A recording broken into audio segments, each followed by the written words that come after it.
때문에 여러분들한테 오늘도 고린도서에 대해서 한 번 더 보도록 하겠습니다. 네. 오늘 제목은 그냥 생명력 있는 제자의 삶 이렇게 정했습니다. 어제도 생명력이 넘치는 어떤 커플을 만나서 저희 교회 분은 아닌데 정말 저보다 연배도 조금 더 있으신데 저는 이제 그분이랑 가끔 이렇게 만나서 보면 어떻게 저렇게 지치지 않을까? 어떻게 저렇게 하나님을 사랑할까? 어떤 마음으로 저렇게 하나님 앞에 이렇게 뚜벅뚜벅 걸어갈 수 있지? 많이 힘든 시간도 있었고 지쳤을 텐데 이런 생각을 하면서 더 많이 좀 생각해보는 시간이었습니다. 오늘 여러분들이 읽을 이 내용은 굉장히 평범해 보이는 내용입니다. 여러분들이 잘 알고 있기도 하고 또 여러분들이 읽으면 여기 이게 뭐가 문제일까 이런 생각이 들 만한 내용입니다. 하지만 굉장한 반전이 있는 내용이기도 합니다. 오늘은 그 반전을 여러분들하고 찾아보려고 해요. 또 여러분들이 읽으면서 여기 무슨 반전이 있는지를 생각해 보시면서 읽으시면 도움이 됩니다. 자, 박찬동 형제가 요걸로 논문을 썼더라고요. 그래서 필요하신 분들은 깊게 보고 싶다 그러면 우리 박찬동 형제한테 논문 원고를 좀 달라고 해서 읽으십시오. 거기 나오는 내용은 아닙니다. 이제 우리 박찬동 형제는 더 깊이 있는 부분들 논쟁에 관한 연구를 한 거고 저는 논쟁을 하려고 하는 게 아니라 이 말씀이 얘기하려고 하는 게 뭔가 여러분들하고 같이 좀 간단하게 좀 살펴보려고 합니다. 자, 제가 이제 고린도서를 볼 때 이런 생각을 가지고 이제 읽고 있습니다. 도움이 되실까봐. 어떤 맥락일까? 지금 이 고린도 교회, 지금 2000년 전 이야기를 우리가 들여다보고 있는 거잖아요. 어떤 맥락일까? 왜 이거를 썼을까? 왜 고린도 교회에 이 내용으로 편지를 보냈을까? 이런 내용을 왜 담았을까? 뭐 거기 이슈가 있으니까 내용을 보냈겠죠? 그런 생각들을 하면서 오늘 말씀을 좀 읽으시면 도움이 되겠습니다. 그리고 바울이 왜 이 내용을 썼을까? 이런 생각들을 하시면서 읽으시면 뭐가 좀 이상한지 좀 느끼실 수 있습니다. 자, 본문으로 넘어가도록 하겠습니다. 자, 같이 한번 읽어보도록 할까요? 되게 다 아는 내용이에요. 제가 장례식장에서도 많이 썼던 구절이기도 하고 또 평상시에도 읽으면 이게 무슨 커다란 이슈가 있었나? 라고 생각할 만한 내용인데 잘 읽어보십시오. 잘 읽어보시면 좀 도움이 되는 내용들이 나옵니다. 자, 같이 시작. 죽은 사람의 부활이 없다면 그리스도께서도 살아나지 못하셨을 것입니다. 그리스도께서 살아나지 않으셨다면 우리의 선포도 헛되고 여러분의 믿음도 헛될 것입니다. 우리는 또한 하나님을 거짓되이 증언하는 자로 판명될 것입니다. 그것은 죽은 사람이 살아나는 일이 정말로 없다면 하나님께서 그리스도를 살리지 아니하셨을 터인데도 하나님께서 그리스도를 살리셨다고 하나님에 대하여 우리가 증언했기 때문입니다. 죽은 사람들이 살아나는 일이 없다면 그리스도께서도 살아나신 일도 없었을 것입니다. 그리스도께서 살아나지 않으셨다면 여러분의 믿음은 헛된 것이 되고 여러분은 아직도 죄 가운데 있을 것입니다. 제가 여러분들하고 항상 그 말씀을 읽을 때마다 감사한 건 정말 열심히 읽으시고 열심히 보시는 게 막 느껴질 때마다 저도 열심히 해야 되겠다는 생각이 프레셔로 다가오는 게 아니라 더 열심히 해야 되겠다는 생각이 듭니다. 자, 우리가 지금 읽고 있는 번역서는 번역을 거친 책을 우리가 지금 보고 있기 때문에 제가 가급적 여러분들에게 여러 가지 번역서들을 보기를 원하는 이유가 그 중에 하나입니다. 여러분들이 읽으시면서 뭐가 문제다라고 느끼는 내용이 있던가요, 여기? 여러분 뭐 지금 핸드폰으로도 보고 계시고 쓰고 이렇게 보시는 분들이 있으신데 뭐가 이렇게 달라 보이는 내용이 있으십니까? 부활에 대한 얘기잖아요. 자, 그래서 이 앞에 내용을 좀 더 보면서 지금 이 내용을 제가 설명해 드리도록 하겠습니다. 14장에 나오는 내용인데요. 진짜 우리가 생각하기에 야, 이런 거 갖고도 싸워? 라고 할 정도까지 가지고 싸워요. 고린도 교회 형제자매들이. 왜 이렇게 됐을까? 이제 14장은 방언에 대한 얘기를 기록하고 있거든요. 방언 갖고 방언을 하니 많이 이 방언이 많니 그런 이제 이거 갖고 또 싸우기 시작해요. 적어도 저희 교회는 방언으로 싸우진 않잖아요. 방언 한이만이로 이 딴지 거시는 분이 있으십니까? 자, 14장 20절에 바울이 이런 힌트를 주면서 15장으로 넘어갑니다. 형제자매 여러분, 생각하는 데는 아이가 되지 마십시오. 악에는 아이가 되되 생각하는 데는 어른이 되라고요. 깊이 생각해 보면 예수님의 죽음, 부활, 그것이 주는 의미를 우리가 제대로만 안다면 적어도 이렇게까지 싸우진 않을 텐데, 정말 너무 아이처럼 생각하는 게 많다. 깊이 생각해야 될 일조차도 아이처럼 판단하고 아이처럼 행동하려고 하고 아이처럼 해석하려고 하는 여러분의 교회가 그렇기 때문에 건강하지 못하다라는 의미를 가지고 15장의 내용을 시작합니다. 자, 바울이 얘기하려고 했던 그 첫 번째는 죽음에 대한 내용이었어요. 제가 지난주에도 가끔 저는 형제들 만나면 죽는 얘기 자주 하거든요. 지난주에도 죽음에 대해서 몇몇 형제, 우리 느낌이 어떨까? 죽으면 뭐 이런 얘기 형제들이랑 했지만, 나이가 이제 이게 죄송합니다만 이렇게 언젠가 죽잖아요. 그러다 보니까 이런 얘기들을 좀 서스럼 없이 이렇게 스스럼 없이 좀 꺼내게 되는 것 같습니다. 자, 반복돼서 나오는 내용이 있습니다. 이 5장이. 근데 그게 뭐냐면 이런 내용이에요. 여러분 13절에서 17절까지 읽어보신 분들은 쭉 읽어보시면 이거 좀 순서가 이상한데? 이런 느낌을 받는 내용이 나옵니다. 그게 뭐냐면 이 13절, 14절, 15절에 아주 비슷하게 똑같이 몇 번에 반복해서 나오는 내용이 있어요. 그게 뭐냐면 죽은 사람의 부활이 없다면 그리스도께서도 살아나지 못하셨을 것입니다. 순서가 잘못되지 않았어요? 뭐가 먼저여야 돼요? 그리스도께서 살아나지 못하셨다면 죽은 사람의 부활도 없지 않을까요? 라고 써야 정상 아니에요? 근데 이렇게 내용을 바울이 반복해서 기록을 합니다. 근데 이제 이거를 원어로 이제 보면 이제 이 내용이 이제 이해가 돼요.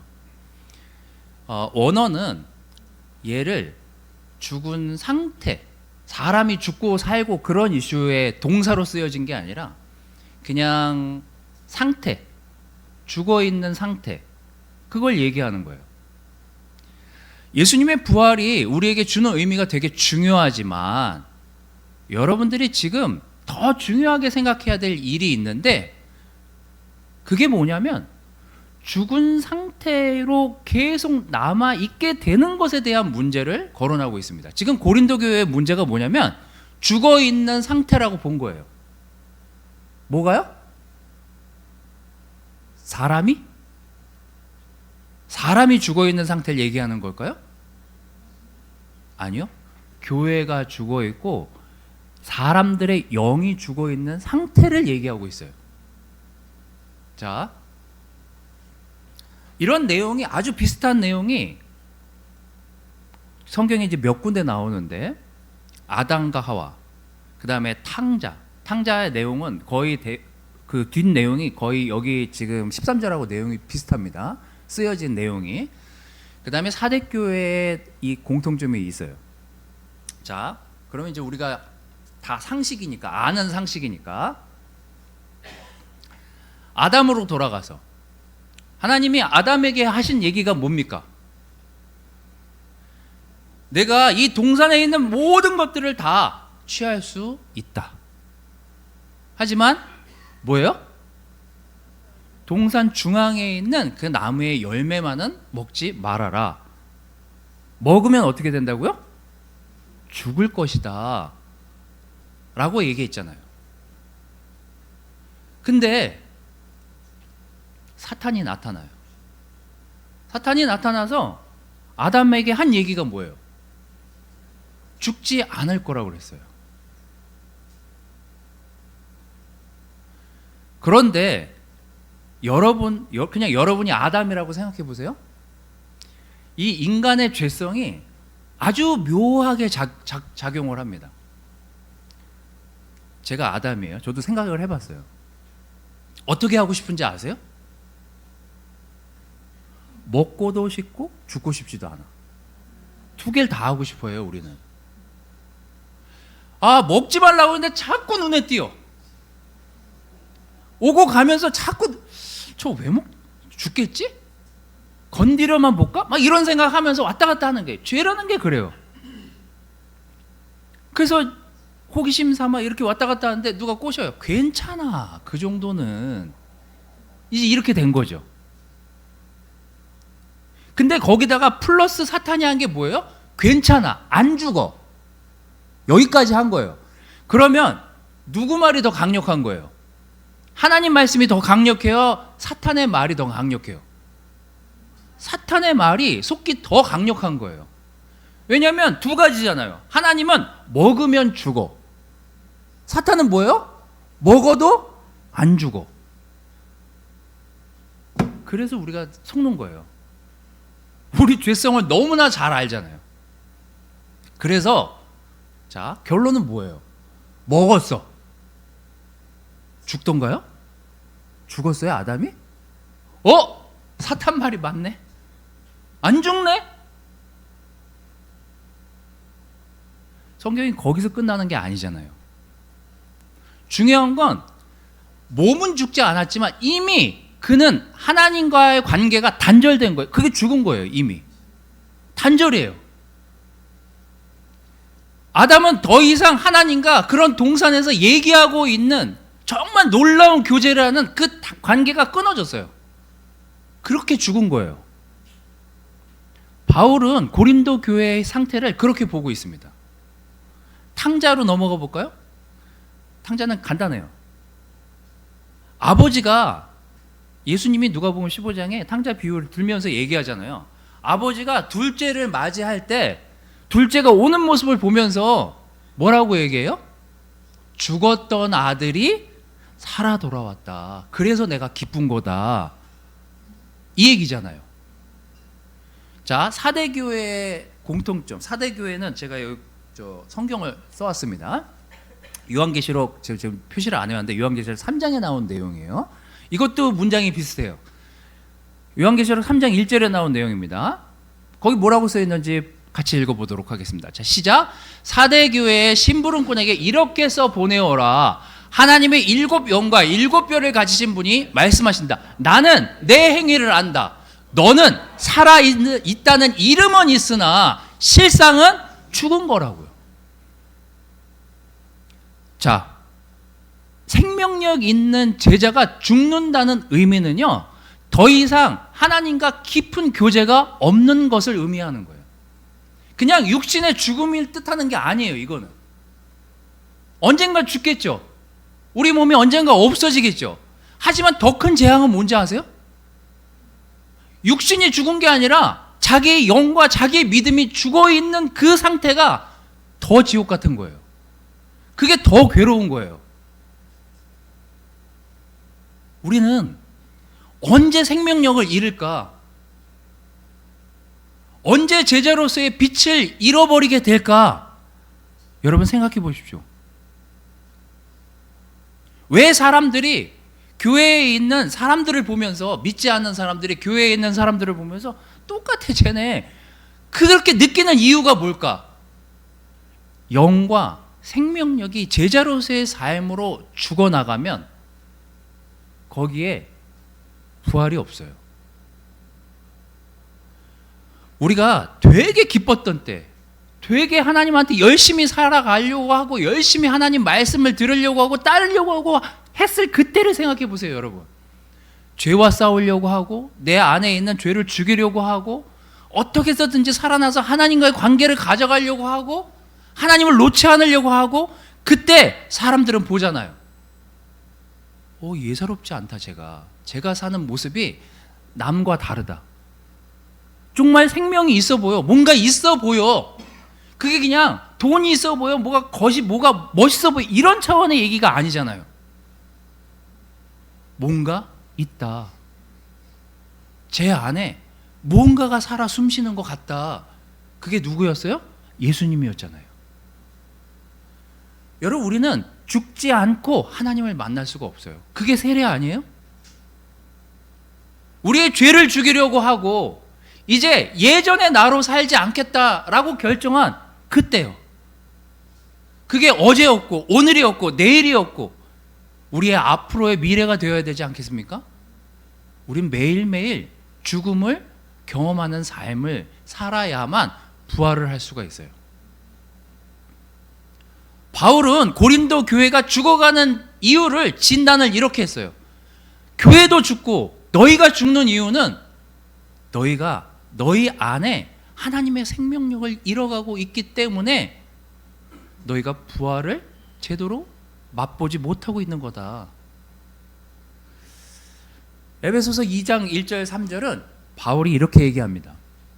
여러분도 전에는 허물과 죄로 죽었던 사람들입니다.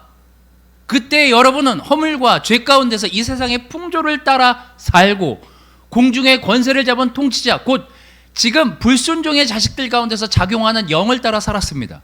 우리도 모두 전에는 그들 가운데서 육신의 정욕대로 살고 육신과 마음이 원하는 대로 행했으며 나머지 사람들과 마찬가지로 날 때부터 진노의 자식이었습니다.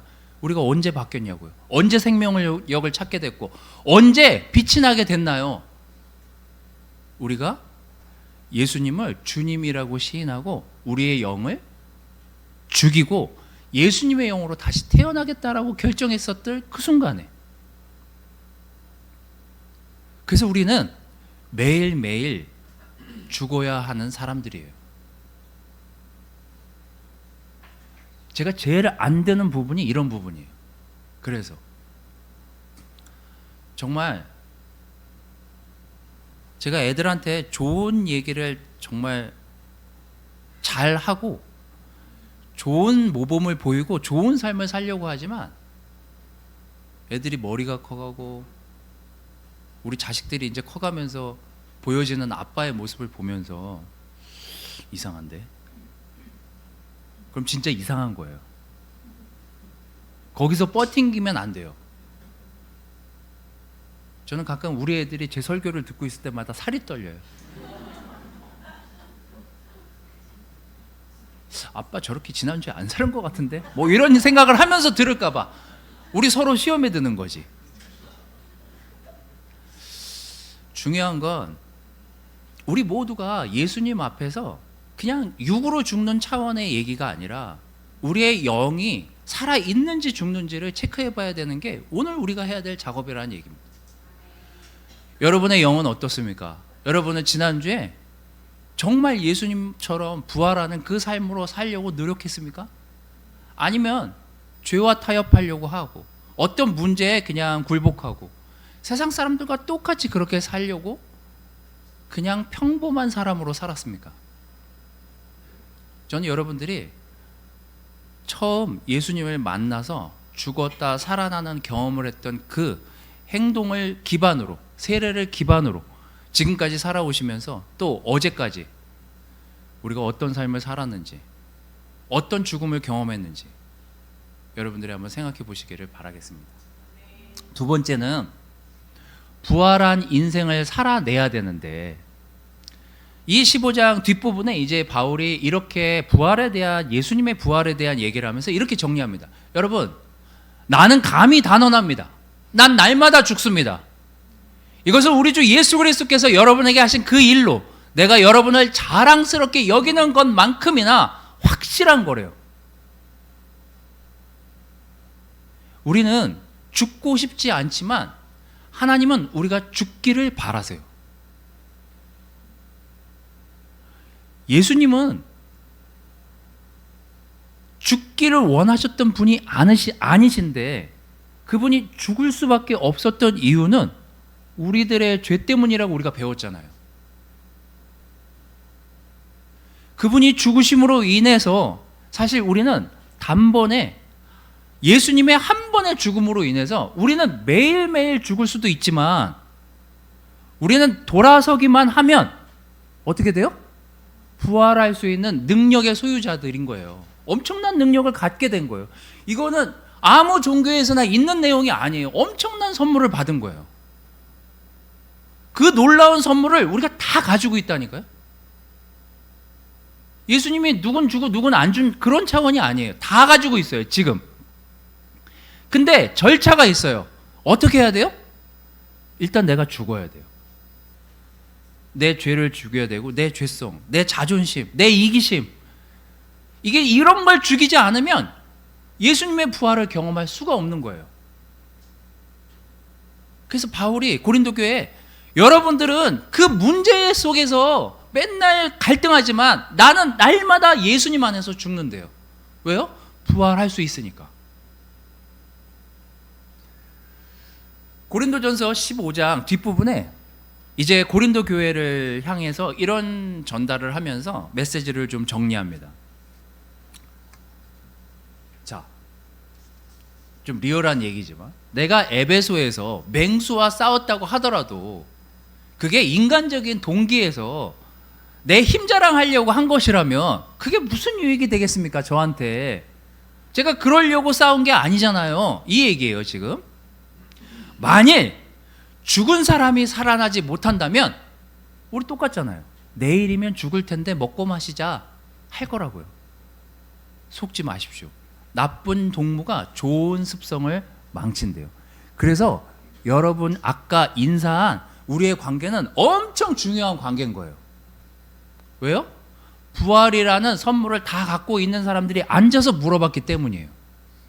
자, 그래서 여기서 또 하면은 또 힘들어질 수 있으니까 이제 가서 물어보세요. 정말 좋은 친구가 되려면, 좋은 영적인 친구가 되려면 여러분 우리가 무슨 디체인 뭐 이런 관계가 아니더라도 우리는 서로를 지켜줄 수 있고 물어봐 줄 수 있어야 돼요. 뭐예요? 어떻게 물어봐야 돼요? 잘 있었어? 잘 지냈어? 마음은 어때? 마음은 잘 지키고 있는 거야? 자, 이게 교회 내, 그룹 내에서, 가족 내에서 안 되잖아요? 그럼 이제 나쁜 동무가 되는 거예요. 나쁜 동무가 가지고 있는 좋은 것도 빼앗고 망치는 거예요. 그럼 어떻게 해야 돼요? 그룹에서 만나서 뭐 해야 돼요? 늘 얘기 안 하기로 이제 작정하고 오시는 건 아니라고 제가 알고 있습니다만, 그럼 우리는 바이블톡에서 패밀리 그룹에서 모였을 때 뭘 해야 되냐고요? 교제를 해야죠. 어떤 교제를 해야 될까요? 주식은 많이 올랐니? 이렇게 시작하면 안 된다는 거예요. 어떻게 지난주에 돈은 많이 벌었어? 이렇게 시작하면 안 된다는 거예요. 우린 자꾸 그런 얘기들로 많은 것들, 좋은 것들을 가지고 있는데 그걸 작게 만든다니까요. 정말 큰 걸 선물 받은 사람들이라면 크게 대화할 수 있어야 돼요. 그게 뭐예요? 어떻게 지냈어? 하나님을 살리는, 영혼을 살리는 얘기를 해야 되는 거죠. 우리 서로를 부활시킬 수 있는 얘기들을 나눠야죠. 지난주 힘들었어. 내가 너무 고집스러웠던 것 같아. 내가 너무 교만했어. 내가 힘들었어. 무엇 때문에? 내 죄성 때문에. 내 죄와 싸우느라 힘들었어. 저는 그래서 부활하는 시간이 우리가 다시 하나님과 가까워지는 시간이잖아요. 나쁜 동무가 아니라 좋은 동무로 여러분의 패밀리 그룹 형제자매들이 있기를 바라요. 이게 바울이 고린도 교회에 편지를 쓰면서 하고 싶었던 진심이에요.